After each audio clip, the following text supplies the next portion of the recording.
Salutations everyone! Dreamforge here with another build guide for Battle Brothers. Today I want to talk about the Bloodwing or the Reaver, depending of what armor type you use. You know, in Battle Brothers you need more than just raw power, I feel like, and sometimes you want to have that extra little bit of strategic maneuvers.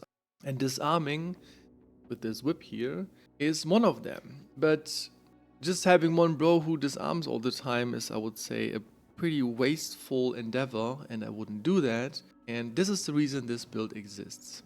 But I like this build. I have most of the time one of them, give me a little bit extra control on the battlefield. You need a decent bro for this. Doesn't have to be like the best of the best, but it's a fatigue heavy build and you have to hit. And then you shouldn't get hit too much. So then you want to have, of course, HP, you want to have decent resolve. It's a frontliner, but he could stand in the back and just disarm for a couple of turns. But this is very fatigue heavy. This is the perfect rolled Vagabond. This is the perfect rolled Farmhand. This is the very good rolled Hedge Knight. But I kind of get ahead of myself. So how do you level a Bloodwing or Reaver? And just a small disclaimer, I bake in two builds here. This is the same base. I just change the armor they wear. This is the Bloodwing is the nimble version and the Reaver is the Battleford version. You have the option at the beginning to level this in the front line. I wouldn't do that, but this is sometimes you don't have that many bros, so it could be that he is in the front line. Then I would of course start with that. If he is in the back line, I would start with this, with Student. So then I would take Gifted, Dodge. I mean, he's then in the front line, you know. You want to get that extra defensive dodge is when you skill it is a very big power spike. I would take Pathfinder. You will probably not using cleavers right away. Those weapons, they don't really hit as good as, like, for example, swords or spears. They are very fatigue heavy, so you probably skip this until like maybe level 9 or something like this. Again, you in melee, you need underdog, and then you take this. I like to take this as soon as I can, Fearsome, because it's very, very strong. At some point you will have a whip, you want to start whipping, and then this is of course mandatory, and the Cleaver Master, because it says this arm no longer has a penalty to hit. If you don't have this, this arm has like minus 15% chance to hit, and with this you negate that. So very useful, right? So, but now there's 1 point left. What do you do with that point? I like to do this. He's in front line, he fights a lot. This amplifies Fearsome. He probably never runs away. But you maybe think, you know what, I don't like this at all. But you can just take, you know, he is fighting a lot. He will get hit a lot. This is always a very safe, good pick. It's a boring perk for a lot of people, but I saw very strong characters getting almost one shot because they didn't have that. So don't be too greedy. But you could build it like either way, right? You can say, you know what, I don't take Fearsome at all. I will take this, and because I stun out a lot, I take this. This is something I really like on this build. That's, I would say, a perk I really would like to have, but you don't really have as much room here. Let's go back to, or again, you could just say, I take this, or this, you know, you get like the idea. So switching from Bloodwing to Reaver is as simple as you don't take dodge because your armor is way too heavy, your initiative goes way too low, and then dodge becomes almost insignificant, so it doesn't make sense to take this perk. You take Brawny because of that heavy armor to have more fatigue to work with, and then you switch Nimble to Battleforge. So now, voila, you have a Reaver instead of a Bloodwing. And if he is extremely bad and you really, really treasure those disarms, you can say, you know what, I don't take this, I take Backstabber.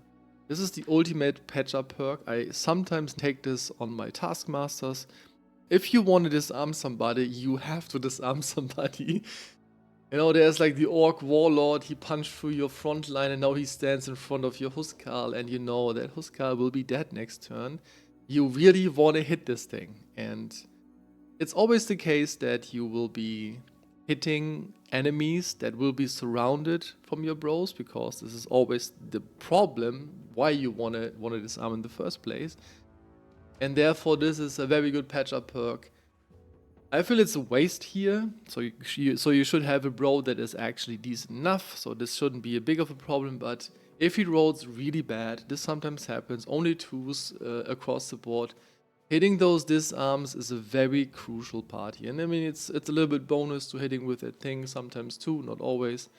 But let's go back to the ultimate build. Yeah, something like this. Gear-wise, I just put up 2 versions. If you level him in the back, you just give him not the best gear, but decent gear.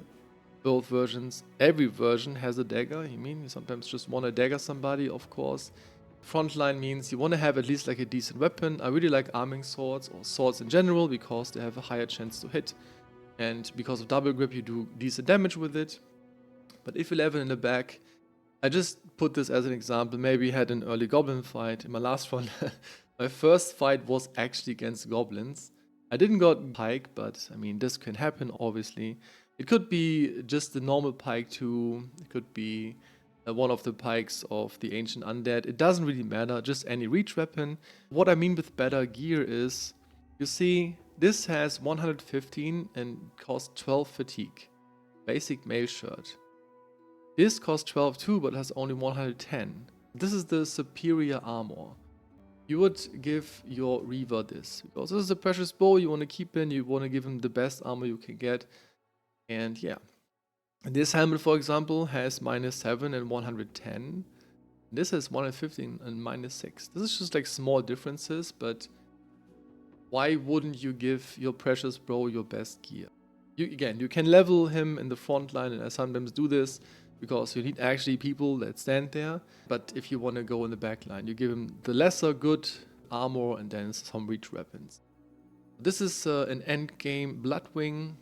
They really should have those necklaces to give them more resolve because of this. He has perfect nimble gear, or of course you can have Faintborn or the assassin's gear. He has a whip, and then he has a 2-handed cleaver. I believe this is the best normal cleaver you can get. You can get, of course, the one from the Madman. This should be way better, right? 100 cleavers.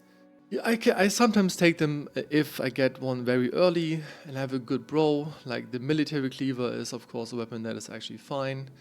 But, I mean, in the end, you want to have a 2-handed. They just do way more damage. And this is the Reaver version. It's the same, as you can see, same weapon, just the armor is different. This is the basic Battleforge gear that you can buy or find when you kill Hedge Knights. I would give him better armor like this. This is very, very heavy, and this would limit his damage output actually a lot. So, but yeah, for the beginning, maybe he has very strong fatigue, and it doesn't matter, then it's absolutely fine. But stat-wise, the same as you would do almost every other melee bro. He needs fatigue, he needs melee attack, it's very important, and he needs melee defense. I would value melee attack slightly higher than all the other stats.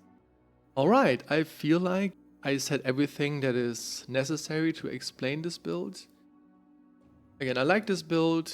You need a decent bro for this, but in the end, this is a very core bro that you always want to have in basically every playthrough. He's really good against undead because he can beheaded them and they don't rest all the time. A very cool bonus, you take a bro that has all the mandatory stats, but he has bloodthirsty. That would mean he would always be beheading, and you don't have to take the second attack that will be beheading, but it's just way more expensive. You can save a lot of fatigue like that. But again, this is just the best scenario possible. I hope you have fun with this build. I love this bro, he's really good.